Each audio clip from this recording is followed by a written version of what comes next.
आज मैं बात करूंगा वात पित्त और कफ के ऊपर। वात पित्त और कफ क्या है, इसके विषय में मैं सरल भाषा में समझाने की कोशिश करूंगा, क्योंकि आयुर्वेद का जो विज्ञान है वो इन तीन चीजों के ऊपर ही टिका हुआ है, वात पित्त और कफ। पुराने समय में एक मामूली व्यक्ति भी इस बात को जानता था कि वात पित्त और कफ क्या है, लेकिन आज की जैसे ही medical science, modern medical science विकसित हुई है, उसके चलते आज बहुत ही कम लोग ये जानते हैं वात पित्त और कफ क्या होता है।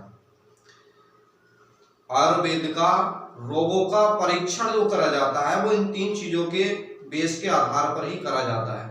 और मेरा बताना इसलिए जरूरी है क्योंकि आगे जब मैं बात करूंगा वात और पित्त कफ के ऊपर, तो आपको ये समझ में आ जाए कि मैं बात किस विषय में कर रहा हूँ। क्योंकि कहीं कहीं वात शब्द आएगा, कहीं पित्त आएगा।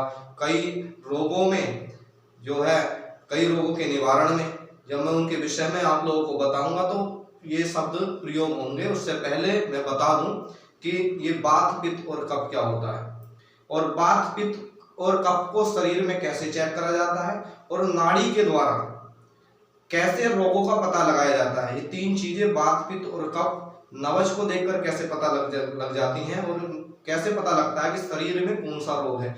इस विषय पर भी अगर जो है ईश्वर ने चाहा तो मैं बात करूंगा। तो इसको सरल भाषा में समझते हैं, क्योंकि आयुर्वेद कहता है हमारा जो शरीर है वो 5 चीजों से मिलकर बना है।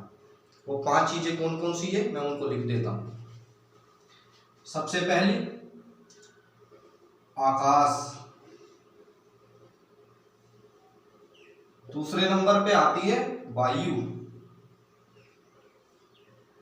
तीसरे नंबर पे आती है अग्नि,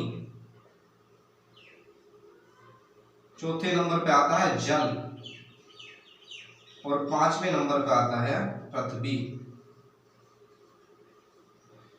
ये 5 चीज है जिससे हमारा शरीर मिलके बना हुआ है।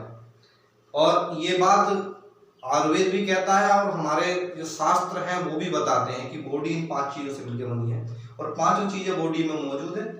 सूक्ष्म रूप पे आकाश मौजूद रहता है, और तरह तरह के भ्रम पैदा होना,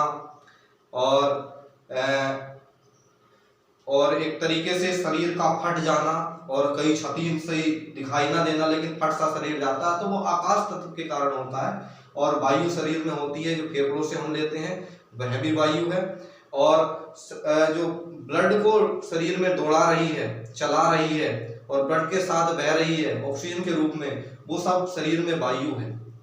और अग्नि जो शरीर में गर्मी है, हम शरीर का टेम्परेचर नापे नॉर्मल शरीर का तो 37 डिग्री सेल्सियस बैठता है, और 98.6 फ़ारेनहाइट बैठता है। तो ये सब चीज जो है अग्नि का हिस्सा है। शरीर गर्म है, और भोजन को जो पचाती है, शरीर में भोजन जाएगा उसको पाचक रस, जठर रस उसमें डलेंगे, और उसके बाद शरीर उसको अपने अकॉर्डिंग पकाएगा। तो वो जो अग्नि है वो शरीर की अग्नि है, वो अग्नि जो है विद्वान है हमारे शरीर में। तो चौथे नंबर पे है जल। जल शरीर में 72% है, और सबसे ज्यादा जल है। हम सब लोग जानते हैं हमारी बॉडी का सबसे महत्वपूर्ण हिस्सा है जल। और लास्ट में आती है पृथ्वी, और बाकी जो बचा हमारा मांस, और जल को छोड़ के जो बाकी चीजें बच गई हैं, ठोस चीजें, वो सब मांस वगैरह और अस्थि, मज्जा, ये सब चीजें जो है पृथ्वी में शामिल है। तो ये 5 चीज बताई गई हैं जो शरीर जिन चीजों से निर्मित हुआ है। ये कोई काल्पनिक बात मैं आपको नहीं बता रहा हूँ, मैं आयुर्वेद का विज्ञान बता रहा हूँ। जिस चिकित्सा पद्धति से हमारे बड़े बड़े ऋषियों मुनियों ने असाध्य रोगों का इलाज कर दिया, जो आजकल मॉडर्न साइंस नहीं कर पा रही, वो उन्होंने कर दिया। वो पद्धति के द्वारा ये शरीर 5 चीजों से मिलकर बना है, आकाश, वायु, अग्नि, जल और पृथ्वी। अब होता क्या है, पृथ्वी शरीर की अगर इन 2 चीजों को एक साथ मिला दिया जाए, ये 2 चीज हैं आकाश और वायु, अगर इनको एक साथ मिला दिया जाए तो इसको कहा जाता है वात।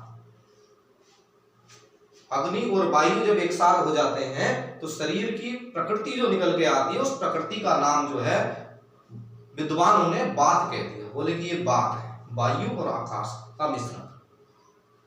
अगला, और अग्नि और जल जब एक साथ मिल जाते हैं तो इसको पित्त का नाम दिया गया, पित्त, पित्त का नाम दिया गया। और जल और पृथ्वी जब एक साथ मिल जाते हैं तो इसको नाम दिया गया कफ।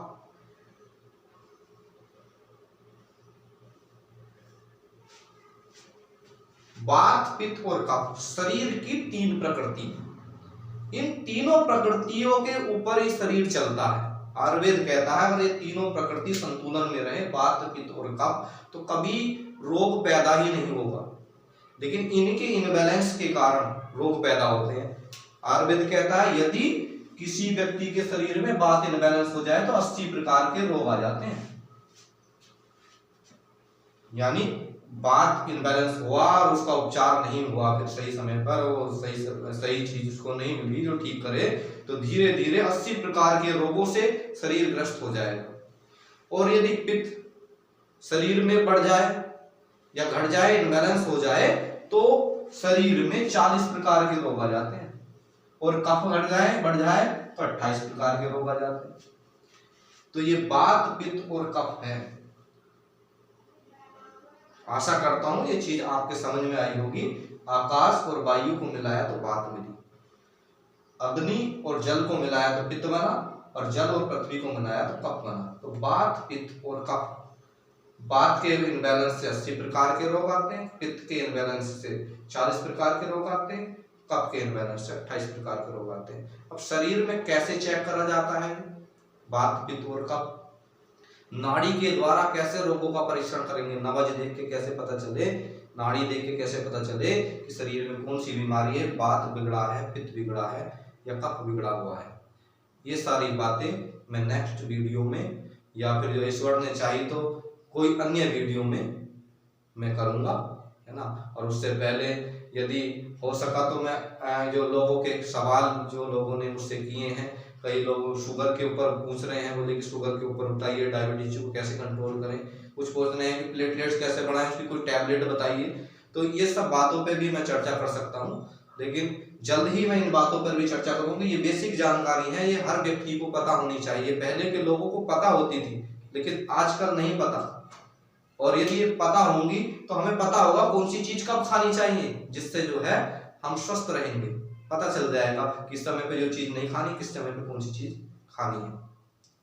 जब पता नहीं होगा तो हम कोई सी चीज किसी भी टाइम खा लेंगे और रोगों से ग्रस्त हो जाएंगे, है ना।